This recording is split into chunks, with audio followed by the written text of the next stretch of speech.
Bonjour à tous, après avoir accompagné plus de 200 agences digitales et analysé les données de croissance de centaines d'autres, j'ai identifié avec précision ce qui distingue les agences qui stagnent de celles qui explosent leur chiffre d'affaires en 2025. Aujourd'hui, je vais vous dévoiler les 5 étapes essentielles qui permettent aux agences les plus performantes de scaler rapidement, même dans un marché qui tend à être saturé comme celui que nous connaissons actuellement. Restez bien jusqu'à la fin de cette vidéo car je vous offrirai une étude de cas détaillée montrant comment l'un de mes clients a réussi à tripler son chiffre d'affaires en seulement 7 mois en appliquant méticuleusement la méthode que je vais vous présenter aujourd'hui. Donc tout d'abord, la réalité du marché des agences digitales est brutale mais nécessaire à comprendre. Aujourd'hui, les statistiques nous montrent que 76% des agences créées ne dépasseront jamais les 250 000 euros de chiffre d'affaires annuel. Plus inquiétant encore, parmi celles qui franchissent donc ce cap, seulement 12% parviendront à dépasser le million d'euros. Donc pourquoi une telle disparité? Pourquoi certaines agences semblent-elles condamnées, on va dire, à stagner, tandis que d'autres connaissent réellement une croissance, on peut dire, quasiment exponentielle?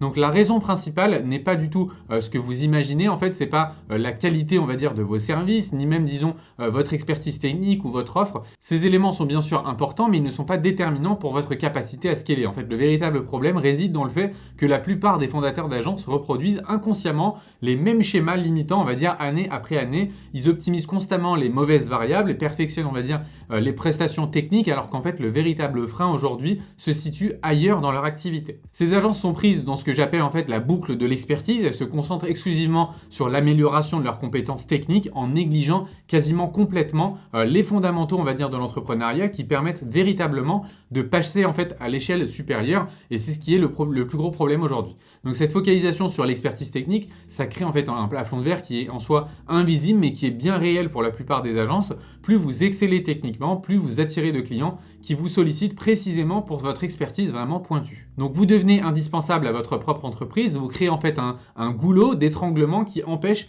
toute croissance significative que vous pouvez faire. Et le plus frustrant dans tout ça, c'est que plus vous êtes compétent dans ce que vous faites, plus ce piège en fait va se refermer sur vous directement. Donc votre excellence technique en fait, ça va devenir paradoxalement votre principal frein de croissance. Donc maintenant, j'aimerais qu'on examine ensemble les 3 erreurs fondamentales que commettent la majorité des agences en 2025 et qui les condamnent malheureusement à rester dans cette boucle infernale de ce que j'appelle du coup la stagnation. La première erreur critique, c'est de confondre en fait croissance et scaling. Aujourd'hui, la croissance, ça consiste simplement à augmenter votre chiffre d'affaires, souvent en acceptant plus de clients et en travaillant davantage. Et le scaling, en revanche, ça consiste à augmenter votre chiffre d'affaires sans augmenter en fait proportionnellement vos ressources et votre charge de travail. Donc je vous donne un exemple ici plus concret. Une agence qui passe de 300 000 euros à 600 000 euros de chiffre d'affaires en doublant sa charge de travail et son équipe n'a pas scalé. Du coup, elle a simplement grandi. Une agence qui passe de 300 000 à 600 000 en augmentant du coup ses ressources de seulement 20% a réellement scalé son activité. Donc la distinction ici, elle est fondamentale car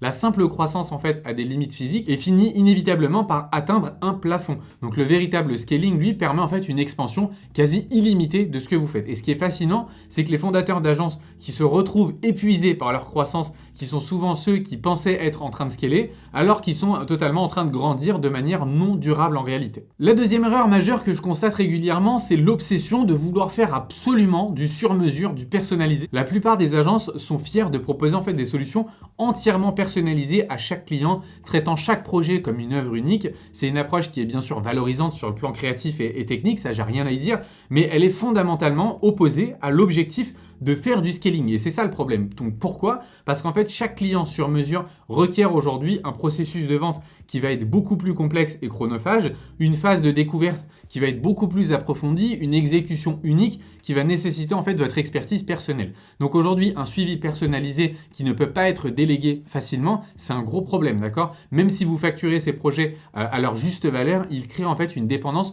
structurelle en fait à votre implication personnelle, ce qui va limiter en fait mécaniquement votre capacité à pouvoir scaler. Les agences qui réussissent à passer à l'échelle ont compris en fait qu'il fallait transformer du coup cette approche un petit peu artisanale en une approche industrialisée de haute qualité. Donc elles ont compris ce que j'appelle aujourd'hui le produit de service, donc des offres standardisées avec des processus définis qui vraiment vont vous permettre en fait de délivrer de manière prévisible sans votre intervention constante. Et aujourd'hui, ce qui est le plus contre-intuitif, c'est que les clients sont souvent plus satisfaits avec des approches standardisées car elles sont le fruit en fait d'une optimisation constante de ce que vous faites, contrairement aux solutions entièrement sur mesure qui sont réinventées à chaque fois pour chaque client et qui ne permettent pas de vivre une certaine évolution de votre service. Et c'est justement ici que se trouve le premier pivot de scaling véritable sur votre activité. La troisième erreur, souvent invisible jusqu'à ce qu'il soit trop tard, c'est le fait de conserver une structure organisationnelle, on va dire incompatible avec le scaling. Dans la plupart des agences que je vois, en fait, la structure évolue de manière organique et réactive, on va dire, c'est-à-dire qu'on recrute en fonction des besoins immédiats, on va dire, de l'agence, donc on crée des rôles un petit peu hybrides avec des personnes qui ont plusieurs casquettes et on maintient en fait une hiérarchie assez plate, centrée autour du fondateur qui fait un petit peu tout, qui gère tout le monde. Donc cette approche fonctionne parfaitement jusqu'à environ 5 à 7 personnes, mais devient catastrophique au-delà. J'ai vu de nombreuses agences atteindre un point où chaque nouvelle embauche, c'était un réel frein à la croissance. Donc ça semblait vraiment freiner tout ce qu'ils faisaient au quotidien. En fait, la complexité de la coordination augmente exponentiellement. Du coup, la qualité devenait inconsistante et paradoxalement, le fondateur se retrouvait encore plus impliqué dans l'opérationnel, à essayer justement de gérer les profils hybrides pour que chacun puisse en fait trouver sa place au sein de l'activité. Il faut comprendre que les agences qui réussissent à scaler justement ont anticipé en fait ce défi en adoptant dès le départ une structure organisationnelle qui est conçue pour le scaling justement. Donc elles ont créé un département distinct avec des responsabilités claires, des processus de communication formalisés et surtout en fait elles ont réussi à intégrer on va dire un concept de remplacement par système, c'est-à-dire que plutôt que de remplacer aujourd'hui une personne qui est sur une tâche précise, et ben en fait on va remplacer directement un système et un service. Et ça nous amène directement à la méthodologie qui permet de surmonter en fait ces obstacles et d'entrer véritablement dans une logique de scaling. Donc on va voir maintenant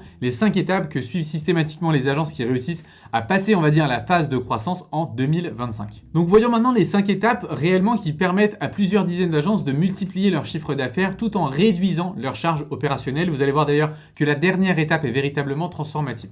On commence tout de suite avec la première, donc du coup, c'est productiser un petit peu vos services. Donc la première étape fondamentale pour le scaling consiste en fait à transformer un petit peu vos services en véritables produits. Donc il ne s'agit pas d'abandonner, on va dire, la personnalisation, mais de la systématiser un petit peu plus intelligemment. Donc concrètement, moi aujourd'hui, comment je procède? J'analyse déjà les 10 à 15 projets qui ont été faits, j'essaie d'identifier des patterns assez récurrentes, les interventions qui créent le plus de valeur surtout pour vos clients et par rapport à ça, on vient identifier un nouveau produit. Ensuite, on va définir 2 à 3 offres principales qui englobent un petit peu ces interventions à forte valeur avec des livrables bien précis, donc un processus standardisé et un prix fixe. Ensuite, on va créer des niveaux pour chaque offre, par exemple bronze, argent ou or, selon ce que vous voulez un petit peu, qui permettent d'ajuster en fait l'ampleur de l'intervention sans modifier en réalité la nature fondamentale de ce que vous produisez. Je vais essayer de vous donner un exemple concret pour que ce soit beaucoup plus parlant pour une agence SEO par exemple, qui proposait auparavant des stratégies SEO, on va dire personnalisées, après notre travail d'optimisation. Donc en fait, elle a réussi à créer 3 offres distinctes, c'est-à-dire que le SEO fondation, on va dire, donc un audit d'optimisation essentiel pour essayer de comprendre, un SEO un petit peu de croissance, donc avec une stratégie complète, et une implémentation derrière, et enfin un SEO un peu plus autorité, donc stratégie avancée, plus création de contenu, plus un petit peu de link building, etc. Donc chaque offre en fait avait un prix fixe, des livrables définis et un processus d'exécution qui était documenté. Le résultat de tout ça, c'est que leur cycle de vente est passé de 47 jours en moyenne à seulement 12 et leur taux de conversion a augmenté de 34%. Donc cette productisation, vous l'avez compris, c'est le premier pilier en fait du scaling car elle va transformer en fait votre expertise en un système reproductible qui ne dépend plus exclusivement de vous, vous l'avez bien compris. La deuxième étape est cruciale, elle consiste à mettre en place un système d'acquisition client qui ne repose pas sur votre intervention personnelle constante. Donc aujourd'hui, les agences qui réussissent à scaler ont toutes adopté ce que j'appelle la pipeline d'attraction automatisée chez Lunea. Donc c'est ce système qui comporte en fait 3 composantes vraiment essentielles. Donc avec du contenu à haute valeur ajoutée qui démontre un petit peu votre expertise et positionne votre agence comme la référence un petit peu incontournable dans votre niche. C'est exactement ce que vous êtes en train de voir avec cette vidéo que vous regardez actuellement. C'est un petit peu ce que je fais aujourd'hui pour l'agence Lunea également. Ensuite, un entonnoir de conversion automatisé qui qualifie en fait les prospects et n'amène que ceux qui sont vraiment intéressés et qui correspondent parfaitement à votre critère de client idéal. Ensuite, on a une séquence de nurturing, donc de maturation, qui éduque progressivement vos prospects et les prépare en fait à un processus de vente beaucoup plus simplifié. D'ailleurs, l'un de mes clients avait une agence spécialisée du coup en création de sites e-commerce par exemple. Initialement, il consacrait 15 heures par semaine, on va dire, à la prospection directe et au networking avec des résultats qui étaient très variables. Donc, nous avons mis en place un système basé sur une sorte de web série un petit peu éducative, un quiz de qualification et une séquence d'emails automatisée. En 90 jours, justement, avec ce système, on a réussi à générer par exemple 12 rendez-vous qualifiés par mois sans aucune intervention réelle de sa part. Donc, plus important encore, ces prospects étaient déjà éduqués sur sa méthodologie et son positionnement. Du coup, ça rendait rendaient le processus de vente considérablement plus fluide avec des taux de conversion qui étaient nettement plus importants. Et contrairement à ce que beaucoup pensent, c'est pas en fait la quantité de prospects qui compte pour scaler, mais en fait la qualité réelle et leur alignement avec l'offre de produits que vous allez leur proposer. La troisième étape, souvent négligée mais absolument cruciale, consiste justement à documenter et systématiser l'ensemble de vos processus opérationnels dans ce que j'appelle un SOP. Donc c'est pas un simple manuel de procédure, c'est un système complet qui capture en fait l'essence de votre expertise et la transforme en un processus, on va dire, exécutable par d'autres personnes autres que vous. Donc aujourd'hui, les éléments essentiels un petit peu de ce playbook, c'est des processus standardisés pour chaque aspect en fait de votre activité. Ça peut être la vente, l'onboarding, la production, le reporting, la facturation, vraiment tous les aspects différents de votre activité. Donc ça regroupe en fait des modèles, des templates, des checklists qui garantissent en fait une qualité constante sans nécessiter vraiment une supervision permanente de votre équipe ou de vous directement. Ensuite, vous pouvez faire des arbres de décision qui permettent à votre équipe en fait de gérer les exceptions sans avoir une intervention directement sur votre entreprise. La quatrième étape consiste à repenser fondamentalement votre structure organisationnelle pour justement l'aligner avec votre objectif de scaling. Donc c'est une restructuration qui va s'articuler autour, on va dire, de 3 points principaux. Donc d'abord, la séparation claire entre les fonctions stratégiques et les fonctions opérationnelles qui permettent en fait à l'équipe de diriger, de se concentrer en fait sur la croissance plutôt que sur l'exécution au quotidien. Ensuite, vous avez l'adoption d'une structure modulaire où chaque département en fait peut croître de manière relativement indépendante sans réellement créer de complexité en fait supplémentaire pour l'ensemble de l'organisation et de toute votre équipe. Et enfin, l'implémentation de pods, on va dire d'autonomie capable réellement de délivrer intégralement une offre spécifique, réduisant en fait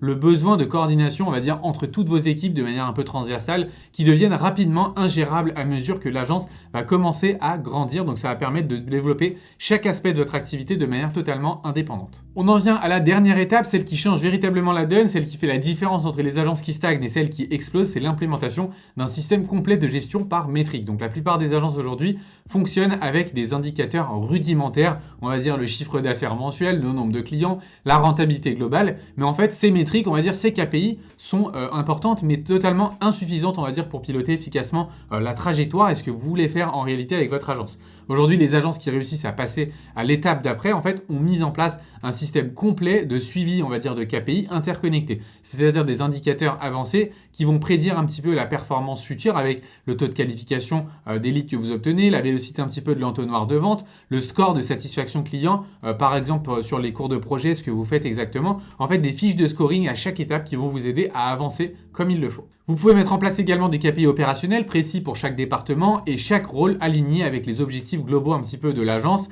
Mettre ça sous forme d'un tableau de bord dynamique qui va vous permettre de visualiser en fait en temps réel l'état de santé un petit peu de l'entreprise et d'identifier les leviers d'optimisation sur lesquels vous devez apporter un petit peu plus de priorité. Donc si vous avez suivi jusqu'ici, vous comprenez maintenant les étapes précises qui permettent de transformer une agence qui stagne en une véritable machine de croissance capable justement de scaler efficacement. Mais comprendre ces principes théoriquement est une chose et voir exactement comment ils s'appliquent concrètement dans une agence un petit peu similaire à la vôtre en est une autre. Donc c'est pourquoi j'ai décidé aujourd'hui de vous préparer une étude de cas vraiment détaillée que vous pouvez obtenir directement via le premier lien en description de cette vidéo. C'est une étude de cas complète qui vous montre exactement comment une agence de marketing digital généraliste, on va dire, qui stagnait à 460 000 € de chiffre d'affaires depuis quasiment 2 ans, a réussi à atteindre 1,4 million d'euros en appliquant méticuleusement justement la méthodologie que je viens de vous partager dans cette vidéo. Donc pour télécharger gratuitement cette étude, vous avez juste à cliquer sur le premier lien en description de cette vidéo.